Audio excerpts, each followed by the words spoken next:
Hello everyone, welcome to Analog Potato. My name is Frank Foster, and I'm here with David D Angelo today. I recorded his interview earlier today. He's one of the programmers on Shovelknight, an excellent indie game that came out last year for 3DS, Wii U, and PC. They're planning later this year to release an update, DLC for the game, as well as releasing it on the Xbox and PlayStation platforms. I got a chance to speak with David today, and I just wanted to share this interview with everyone, and hopefully you guys all enjoy it. Awesome. Thank you so much. Enjoy. Well, I'll kind of let you know up front. This is my first interview that I've been doing for my site, so if I make any mistakes or anything, just bear with me. Yeah, that's cool. No worries. Sounds good. Yeah, so I've got just sort of a list of questions, and just let me know if what kind of time frame do you have today? I guess keep it under an hour. That would be okay. I don't know. More than likely will. Okay. I've got probably maybe 20, 30 questions, maybe, if that's all right. So okay. Yeah. Should be good. So yep. Shoot them. Fire away. All right. So the first one that, I'm sure a lot of people have already asked you guys, and I'm sure this has been a big topic, but why a shovel and why a knight? So we started, we knew we wanted to make an NES game. We wanted to make it, similar to a lot of the NES games that we loved, in that they have like one simple mechanic that most of the game is based off. Mario has his jump. Right. Zelda, Link has his sword, right? Yeah. So we were brainstorming what we liked and like what kind of things we liked, and we started essentially with the down thrust from Zelda 2. That was something like we thought was a little underutilized in that game. Yeah. And we thought, I guess it was used well, but we thought maybe we can make a whole game out of it. Yeah. So we started brainstorming, what works well with a down thrust if we were going to make a whole game out of that. And we were doing like flipping motions and, slashes and digging motions, and all those motions didn't really seem appropriate with a sword, right? Right. Like the only weapon that seemed to work, or the only tool that worked, was a shovel. And that's sort of where the shovel came from.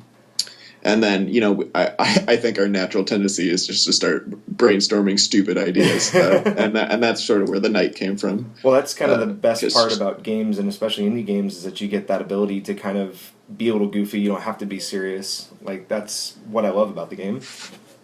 Yeah, well, I don't think that's exclusive to indie games. Oh, yeah, but yeah. Yeah, I think that's a lot of the charm of those, those 80s games, is they didn't take themselves too seriously for the most part. Absolutely.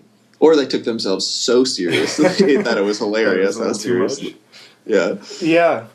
Well, I got a chance. I really kind of looked into Yacht Club and kind of how you guys got started, and I got to say, like, it really is inspiring to see where you guys came from and sort of the challenges that you faced, specifically when it came to the funding of the game and kind of keeping yourselves going.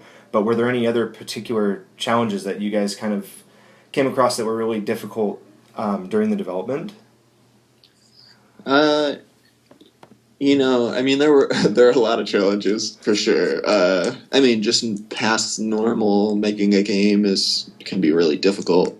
Figuring out what you want and building it. I think we had a challenge that we were building a company for the first time, right? Yeah. We were building like more than just a game. So and we're figuring out those elements, how we want to run our company, how we want it to, work, and how we want the people in it to function. Yeah. And then taking that one step further, like we came from way forward. So we were used to making games. We had like tons of experience, but we didn't have a lot of experience doing, handling the business and the marketing. Cause typically we worked under a publisher, and the publisher would take care of that kind of thing. We are taking on a lot more than just the game design implementation, right? Yeah. And then another component of that was we we were building a new franchise. I mean, we had worked on lots of franchises from other people, and that was sort of what inspired us to make this game, is that we wanted to make our own franchise, but it was the first time we were doing it. I mean, I guess we've sort of done it before, but not to the scale we were doing, where we were really planning for this. What would it be like if we were to make sequels? What would it be like, if we were to take this into 3D? What would it be like if we were going to make an RPG of this game? Like making sure it could work. If there's a cartoon show, like making sure all these avenues were possible still when we were developing the game. Please don't tease me about a Shovelknight cartoon. I don't think I can handle it.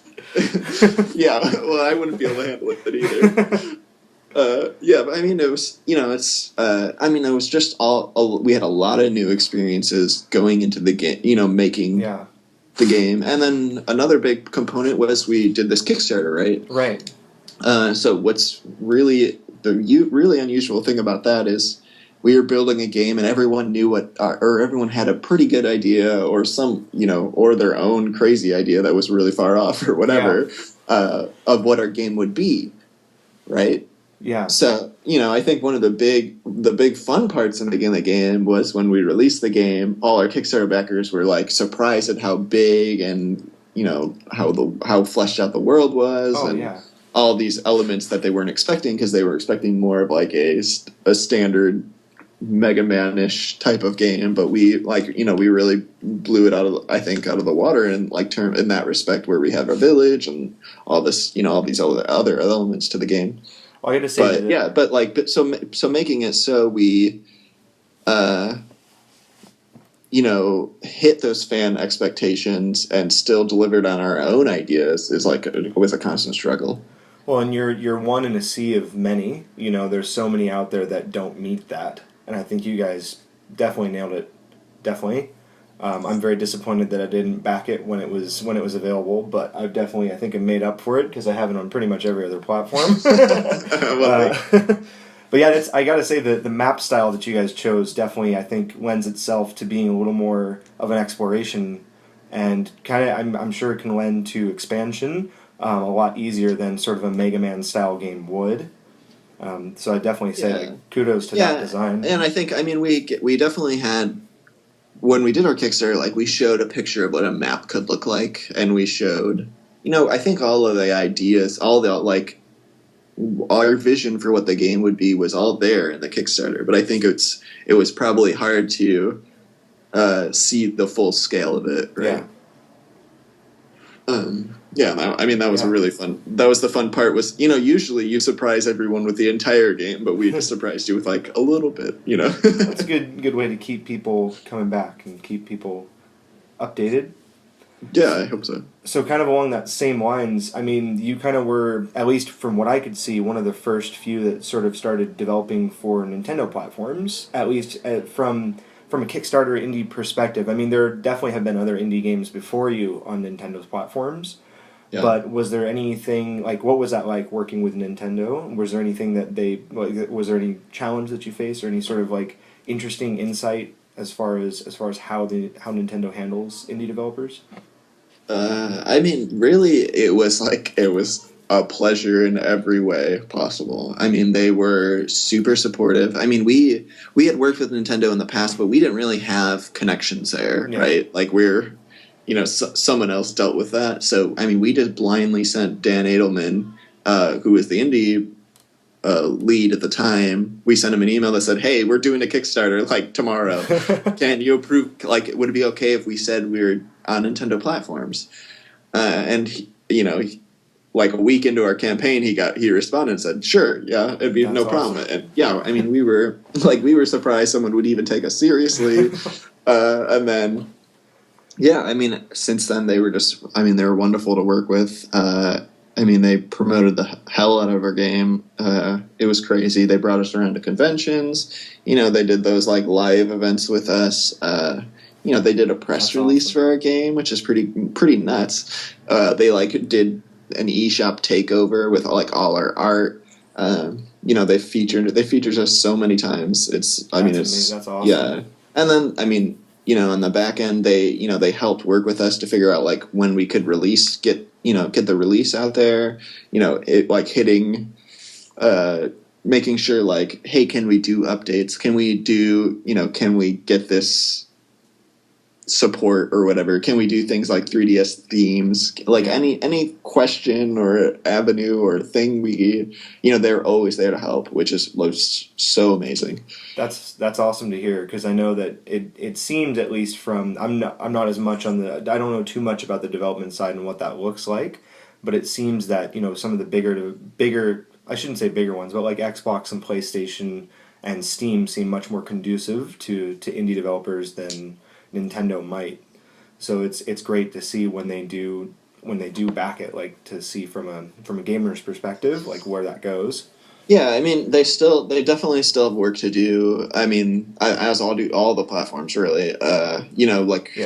Just a small comparison is like we can push an update to Steam like in a day, where it takes a month with Nintendo, because Nintendo has to go through all those approvals and stuff. And that's really hard for a small studio like us, right? Exactly. We're not able to really plan things because we're bad at planning. You just kind of have to shotgun it, hope it gets to where it needs to go. Yeah. So there's elements that are like less friendly or more friendly with Nintendo, or the opposite comparison is Nintendo is taking care of us, right? We're sending like a blind email to someone at Steam that like who knows if they'll respond, right? Exactly. So I mean, there's benefits and detriments to both sides, but I mean, like as far as Nintendo has been like so fantastic to work with. That's awesome. Well, kind of in the same vein as Nintendo, like I kind of was looking at the different iterations and kind of what you've done, especially with like the upcoming platform updates you have or I guess releases on Xbox and PlayStation. Like you guys have kind of taken to the Nintendo's specific features like Street Pass and Miiverse and kind of how that works. So did you guys kind of did Nintendo kind of be like, hey, you guys should throw this feature into your game, and did you guys have to come up with an idea around that, or did you guys sort of come to it knowing? No. I mean, we were making games for Nintendo platforms, and we said, hey, like, I mean, it seems obvious to us that we want to make a game that seems like it should be on that platform, right? Yeah. Like, you wouldn't buy a Nintendo game. Like, you expect every Nintendo game has Miiverse integration now. You expect they all support all the controllers. You expect that they, they'll hopefully have some weird Street Pass thing in there, right? Yeah. I mean, that seems to us like, if we're making a game for those platforms, we have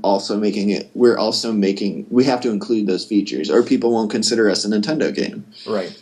And, besides that, those features are just really awesome and we want to support them, right? I gotta say that the Street Pass function, particularly with some folks that I work with, like, we're always like, dude, how'd you get me that time? Or like, oh my god, like, I can't believe you're, like, I think one of my friends, he's on like a 3 winning streak with like just the same recording. So, he's pretty much does the same thing every time, and I'm like, God, that's the worst. Yeah, I mean, we really thought no one would play that. It's cool. It's awesome. Yeah, but, I mean, that's great. But I mean, I'm so, like, it's like, makes me so happy every time I see, like, someone, like, posting a tweet of their record or something like that.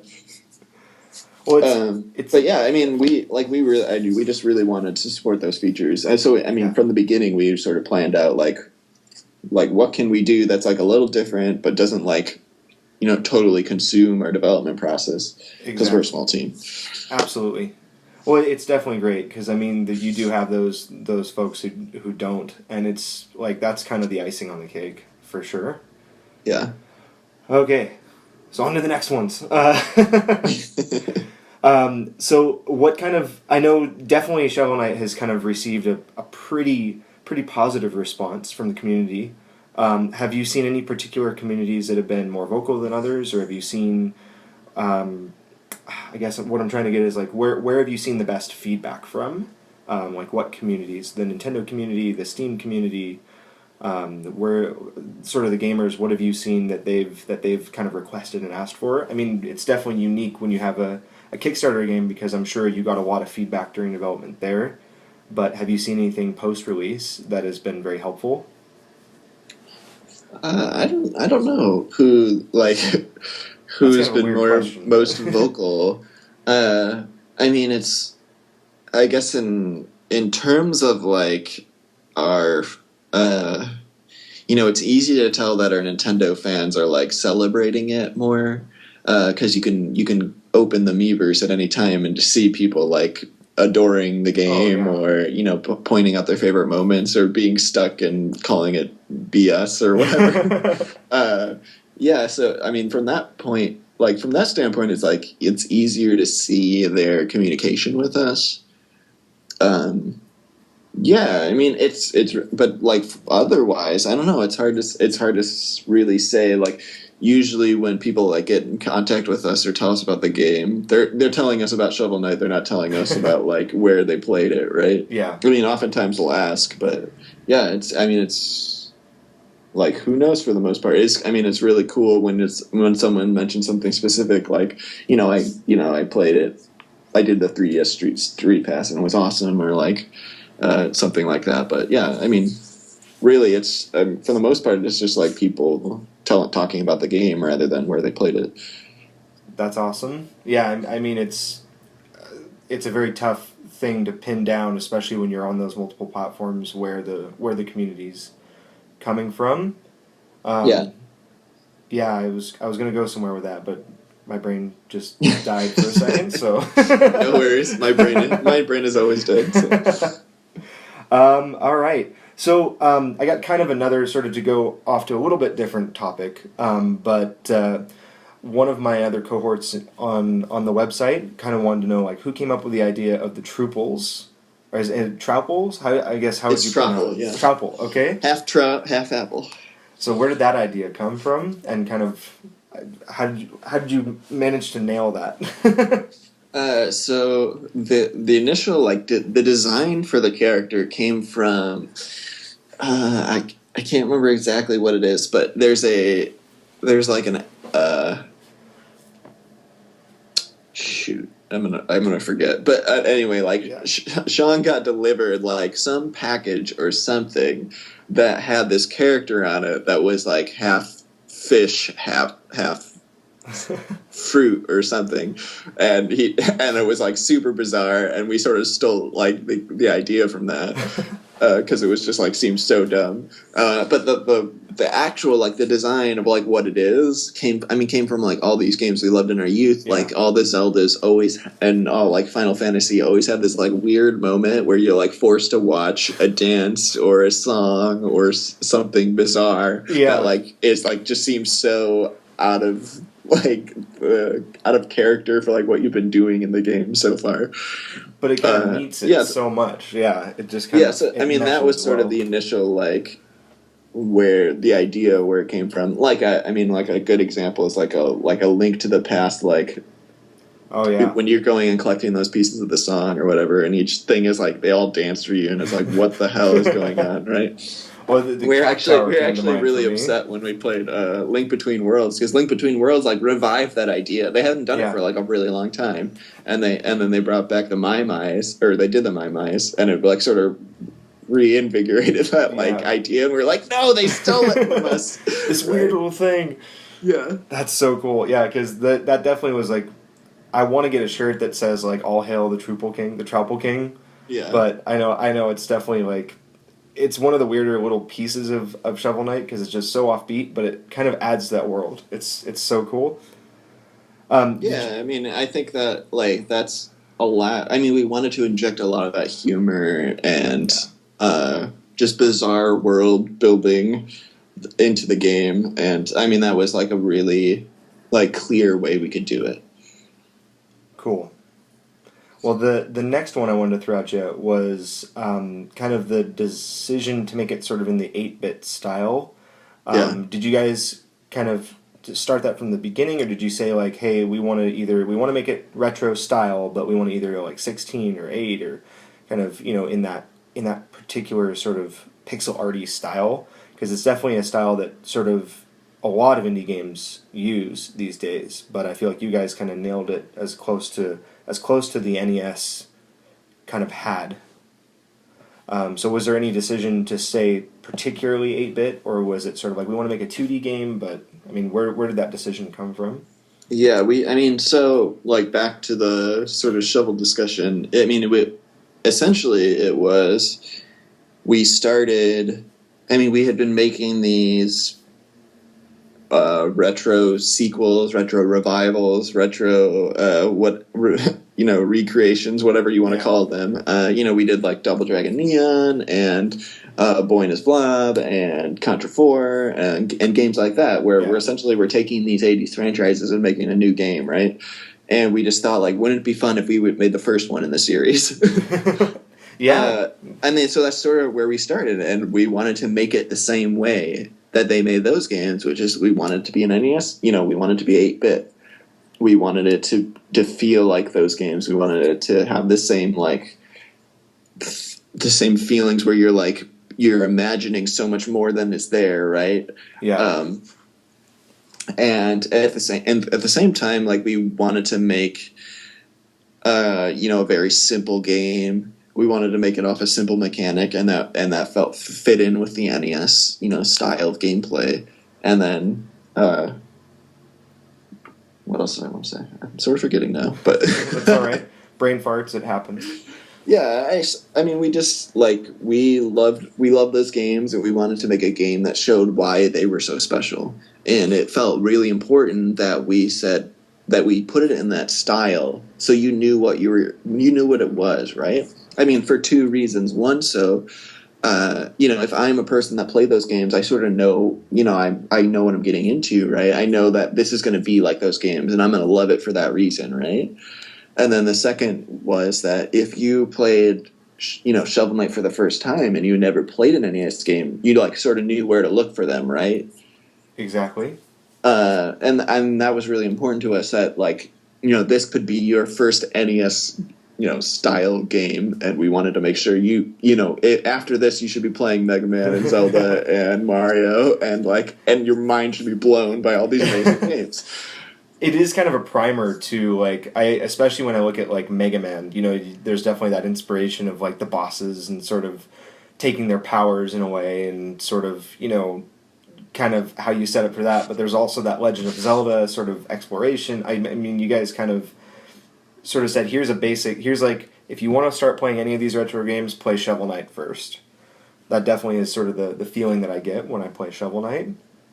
Yeah, I mean, I hope, we just had an intern, Bradley, who was with us for 6 months, and it was amazing. The last day we were having a party celebrating him, right? And he was telling us, and we're like, did you play NES games before? No one asked him. Oh, no. And he said, no, Shovel Knight was my first introduction. Oh, wow. He was like, I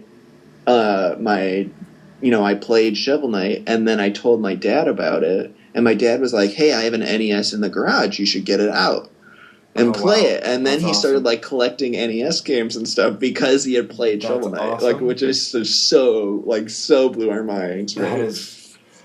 Well, it's definitely, we're getting into that generation where we have kids or people who just, they missed it, Yeah, I mean, yeah, I don't know what era he grew up with, but probably PlayStation 2 or something, because he's pretty young. Yeah. Well, my wife, she played Super Mario for the first time 2 years ago, ever. She's seen it, pictures, but that's it. So, yeah. You definitely, and she's, we're both 26, and it's just different worlds you grow up in. Right, yeah, definitely. So, kind of going into sort of the style, I guess there's another small question that I didn't know specifically about the design. I heard you guys kind of stayed true to the NES palette as well, as far as the color choices. Right. How close were you guys able to, were you kind of going for a replication of the palettes that they had, or was it anything in particular that... Yeah, we you can see we wrote a whole article on how we differentiated from the NES, but in that article you can find that there's 54 colors on the NES palette, and I think we used something like 58, and used the exact colors, and the only places we differentiated from that palette was really to for things we just thought were wrong or didn't feel feel like it was worth keeping within the colors. For example, we had a bunch of backers, and we had to have we decided we would put their faces in the game, right? Right. So we did the Hall of Champs, where we put, we did the portraits of all those people, and we naturally have like black backers, Yeah. and Indian or more like brown skinned backers, and like all of the colors of human skin, right? Exactly. And they, unfortunately, the NES palette really didn't support that. So we felt like maybe it's worth adding a color or two to make that possible. Oh, I think that's definitely. I think fans can excuse it. Yeah. Yeah. It's a little weird to think like, oh, the NES palette's like sort of racist, I guess. But that's sort of the way it was. And yeah, I mean, in general, we tried to stick as close to the NES as possible. Just to make sure it really had that feeling of an NES game. Like, we wanted to stay within those limitations the same way. But, like, where we are creating a modern game, and we wanted it, if it, we didn't want to have, like, things like flickering. Right. Or, we didn't want to have to worry about, like, is the game going to slow down because there's too many sprites on screen? Right. We wanted to make sure it felt fun the entire time, and nothing was detracting away from that. More like a reimagining than a emulation. Right. Yeah. Yeah. So I know you guys have Plague of Shadows coming up next. Yes. And sort of kind of tell me a little bit about that. Like, what I saw a little bit of the footage that you guys had. I think it was at PAX East this year, either there or I don't know if you guys. Yeah, it was PAX East. I saw some footage on it, but kind of I know you're bringing that, but there was also, was it a boss run mode as well? I saw a very brief snippet of it. So tell me what's coming in Plague of Shadows. Yeah. So Plague of Shadows essentially is the first of 3 updates we're doing. So this there's a bunch of features which are going in the game, which were Kickstarter stretch goals, which is 3 playable boss campaigns, a battle mode, a body swap mode, and a challenge mode. And so Plague of Shadows is the first of those updates, which is basically you can play as Plague Knight through the existing campaign, and it's going to have like a new story, and he'll obviously have way crazier, different mobility, and he'll have different weapons and, relics, and there'll be a different new story, if I didn't already say that. And yeah, so it'll be, basically a mixed up campaign, but going through the existing levels. That'll be cool, and that's just going to be a free update for all platforms, or do you know? Yep. Do you guys have a release window for that yet? We are aiming for the second quarter this year, but I mean we're not hard line. When it's done, we'll release it. Well, I think most people are. I would say, at least from my perspective, I'd say take your time, like make it good, because there's definitely been a plague recently of push things too quickly and stuff happens. So I'd be happy with waiting. We definitely we're not into the we're not doing early access. We're not doing those like sort of traps that lead you into making something that doesn't feel good. I mean we wouldn't want to release anything that was lower quality than Shovelknight already is. So. Well, and I think it definitely, like, Plague Knight seems like he's going to be a very interesting sort of character to play through as well. I mean, it's like his mobility is pretty crazy. It's pretty like it. You're playing the same levels, but they really feel like it feels like a different game because he controls so wildly different. That's awesome. So I know you guys have also like Xbox and PlayStation versions with kind of their own sort of twists, and I guess you're going to have Kratos and PlayStation and the Battletoads and Xbox, but you guys also have some other collaborations like Star Mazer coming up too. So can you talk about any of those, or kind of? I mean, we have like lots of indie teams are always asking, can I put Shovel Knight into our game? And I mean, from our standpoint, like we love that. We love, helping other teams, get more promotion if it means Shovel Knight's in their game, or just, we love seeing Shovel Knight in other worlds because we did. I mean, that's really fun. But yeah, and then in terms of the PlayStation and the Xbox stuff, I mean, it's sort of along the same lines as, doing the Miiverse and doing the that Nintendo specific support, like Street Pass. We wanted to make a way for those platforms to feel special. And the best idea we had is, hey, how about we include characters from that are famous on those platforms? So Microsoft owns Rare, which Rare is legendary, and we thought Battletoads just fit perfectly. Oh yeah. And then having Kratos is awesome. Yeah, so we put those are essentially going to be wandering encounters that you run into, and they're really fun. And I think everyone's going to be really excited about what we did with them.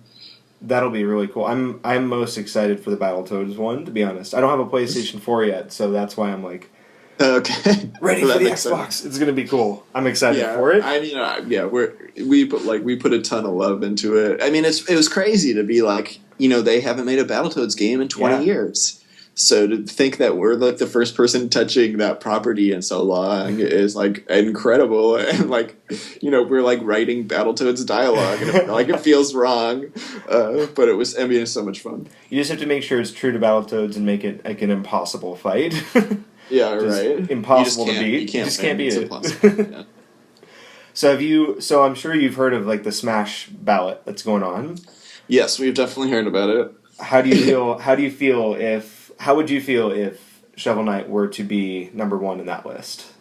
That would be a unbelievably huge honor. I mean, I don't know if Nintendo's actually going to do anything with it, or if they're just getting, they're seeing how popular things are. But yeah, I mean, even being in the top 10 of characters that people that would want to see in Smash Brothers would be so incredible. I mean, we we play Smash Brothers every day, and to think that Shovel Knight could be in there is oh my god, you're blowing our minds. I'm definitely he's definitely got my vote. I've already put him down, but it's one of those things that Nintendo has been very iffy about what they're saying about it. But I think that I definitely think he would fit really well. Yeah, I mean, we think he would fit. I mean, we created him to fit in with that, that Nintendo aesthetic. That all those characters were, most of those characters came from NES games, right? Yeah. I think he fits. I think he would be a ton of fun to play. Wink, wink, Nintendo. Nudge, yeah, I'm not. I mean, we're not we're not keeping our hopes too high, because it's definitely that would be really crazy.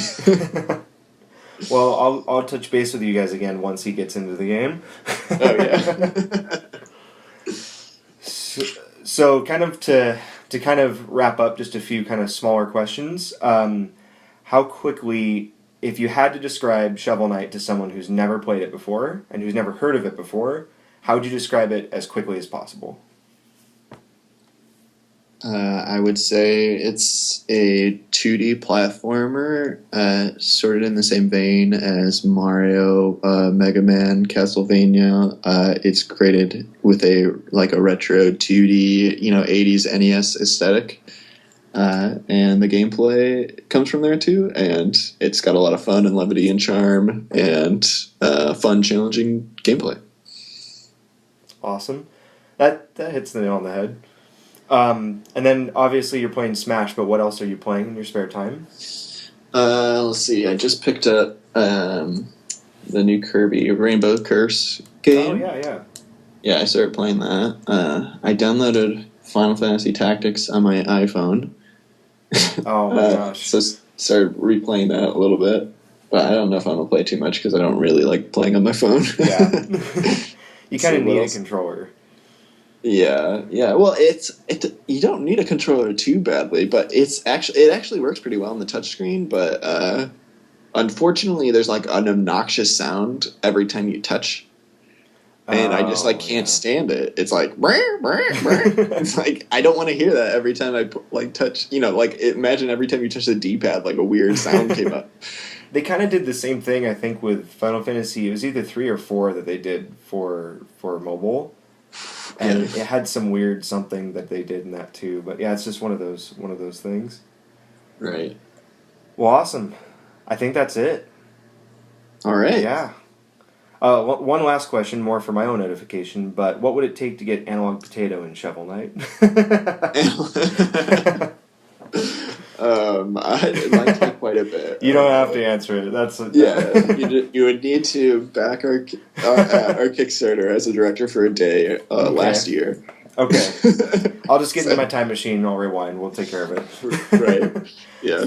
Well, David, it was an absolute pleasure to chat with you. Yeah, it's fun I talking really to you. appreciate you taking the time out of your day to hang out and to answer the questions. And I've been recording my screen, so I might be. I'm probably going to throw it up on our YouTube channel and throw it up on our website. Hopefully, either later today or tomorrow, depending on kind of how my time goes. Okay. But sounds good. I'll shoot you an email when that goes up, just so you guys know when it's out and ready for the world to see. All right. Sounds good. But yeah, again, thank you so much. All right. Yeah. No problem. It was fun talking to you. Yeah, thanks. Well, you guys get back to work, and I'll sit here in front of my computer and wait for Plague of Shadows. All right. Awesome. Awesome. Take care. Take care.